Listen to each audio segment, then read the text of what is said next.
This was Monday's work. Take a look. These were the answers for question 4, A through F. Are there any comments, questions, concerns? Is there anything anyone would like me to demonstrate out of A through F?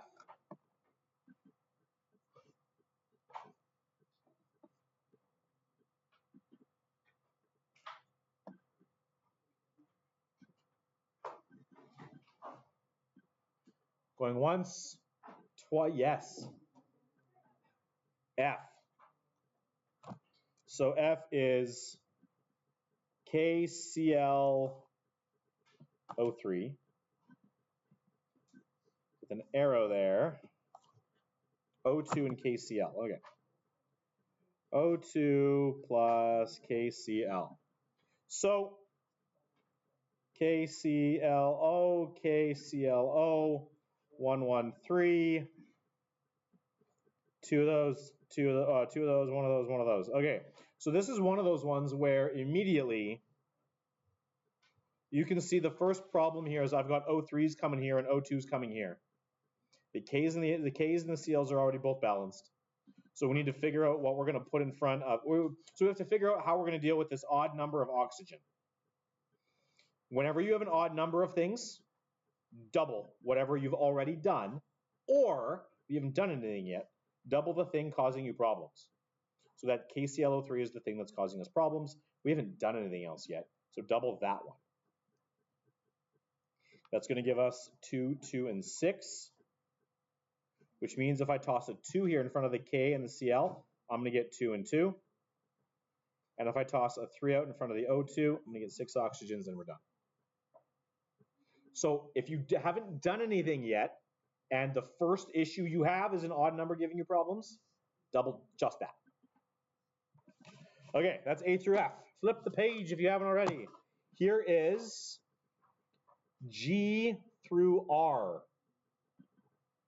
Would anyone like me to demonstrate any of G to R? Compare what you got with what I got.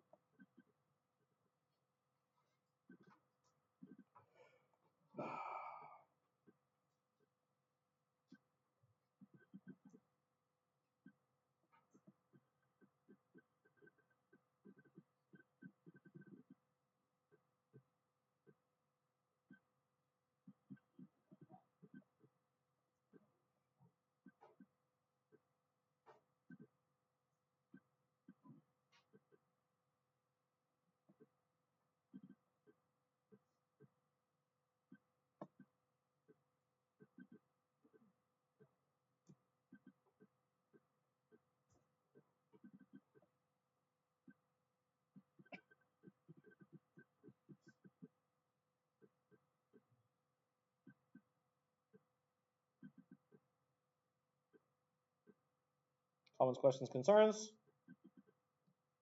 Don't just copy down the answers. If you are doing that, for example, you didn't get letter Q done, if you're going to give me answers, just toss them over there on the left-hand side so that you remember that you didn't actually do the question. Sorry, left-hand side. So that you remember you didn't actually do the question. You go back and do it. You can even cover, if you do that, you can even then cover up the answers to the questions you haven't done yet so that you can actually practice them and then check. Do not just copy verbatim answers to questions you have not done. Okay, so that's up to R. Here is S to the end. Comments, questions, concerns on any of those?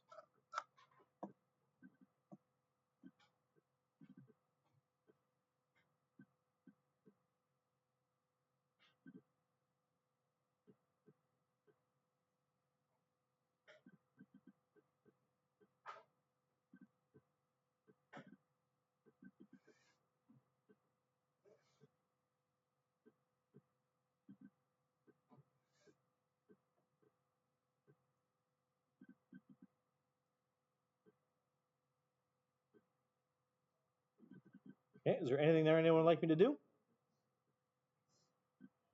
Or are we good? Again, do not copy the answers straight into the question. put them over on the left-hand side so that you can cover them and still be able to go back and practice and check your work. Okay, so there's nothing anyone would like me to do. You do Y. Yes. Angel, is that what you were going to say too? Okay, let's do Y. C8, H18. So here's question Y. C8, H18 plus O2 is going to give me some CO2s and H2Os. CHO, CHO, 8, 18, and 2, 1, 2, and 3. Okay, here we go. This is letter Y. Start the carbons.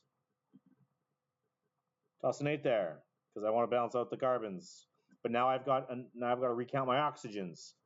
8 times 2 is 16, plus 1 is 17. And now let's go balance the hydrogens. I'm going to toss a 9 right there. Cross off the hydrogen as a 2, and now it's an 18, because 9 times 2 is 18. But now I have to recount my oxygens again. 8 times 2 is 16, plus 9 is 25. And you can see here on the left-hand side, I've got an even number of oxygens only. They're only showing up in groups of 2. So this is an example of where an odd number of oxygens is going to give us grief.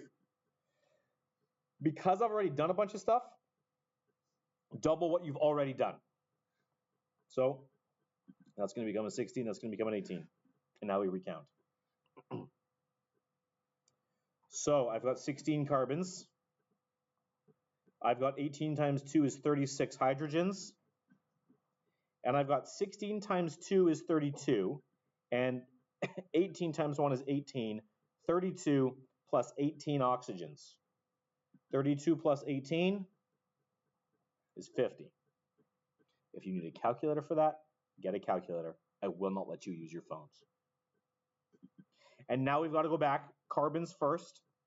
So if I've got groups of 8 coming, I'm going to toss a 2 out here. That's going to give me 16 carbons and 36 hydrogens. 2 times 18 is 36. And now I just need 50 oxygens. So what am I going to put there? What times 2 is 50? 25. And we're done. 2, 25, 16, 18.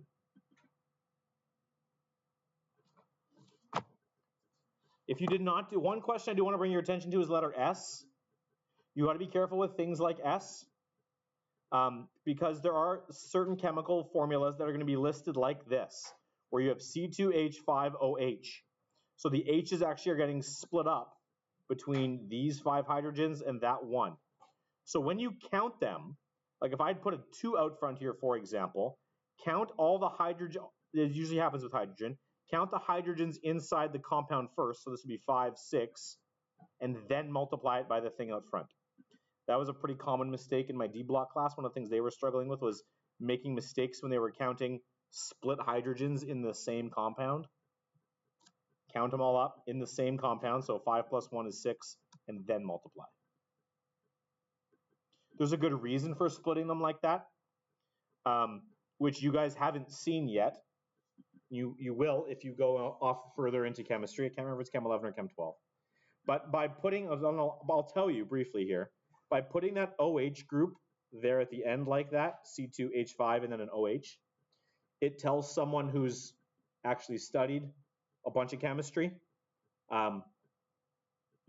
what kind of compound that is.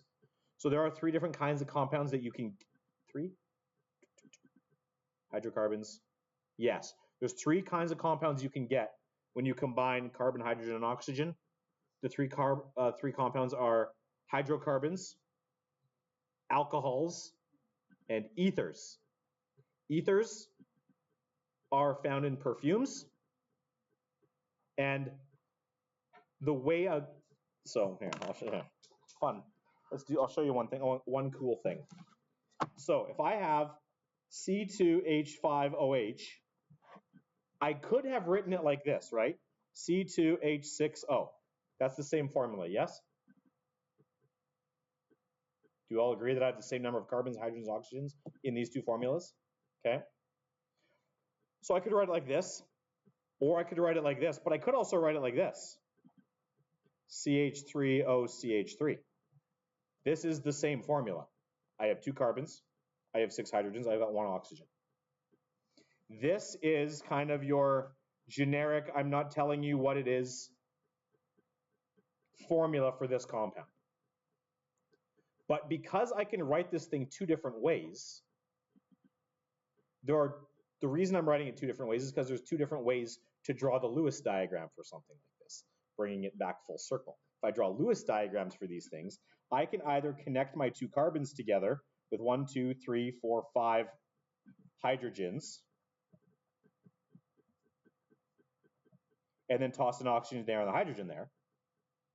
Or I can go carbon 1, 2, 3, oxygen, carbon 1, 2, 3, because the oxygen is still going to have that the 2 bonus pairs there, and then each one of these is going to be a hydrogen. This is the same formula drawn 2 different ways structurally, depending on where the oxygen sits. If the oxygen sits here next to a hydrogen and like between a carbon and a hydrogen, this is chemically an alcohol. This is actually ethanol. If you go buy a beer when you're legal, and it gives a percentage. So a beer is anywhere going to be between, I've seen beers anywhere between like 0.5%, if it's like non-alcoholic, there's still some alcohol in there, to like, I've seen a beer at like 10% alcohol. That percentage that they're talking about is how much of this compound is mixed into the rest of what's in the bottle. This exact same chemical formula, drawn differently, is a perfume. So same chemical formula, functionally different. This thing's called an ether, this thing's called an alcohol. And depending on how you write it, if you write it with the OH, it's an alcohol. If you write it like this, it's an ether. Different chemical properties. You can drink this, don't drink this. This smells pretty, this smells like trash. Both of them wildly flammable. And that's the important one. That you can light things on fire with both of them is my preferred fun fact. Okay? That's why you got to be careful. That's why someone would write something like this to identify what it is, and then you got to be careful when you actually go about counting them. There's a bit of a crash course in organic chemistry for everyone. Okay. So, if there are no other questions about any of the homework I gave you from Monday, I am going to hand out your guys' quizzes, both the Lewis Bohr and the naming and formula writing.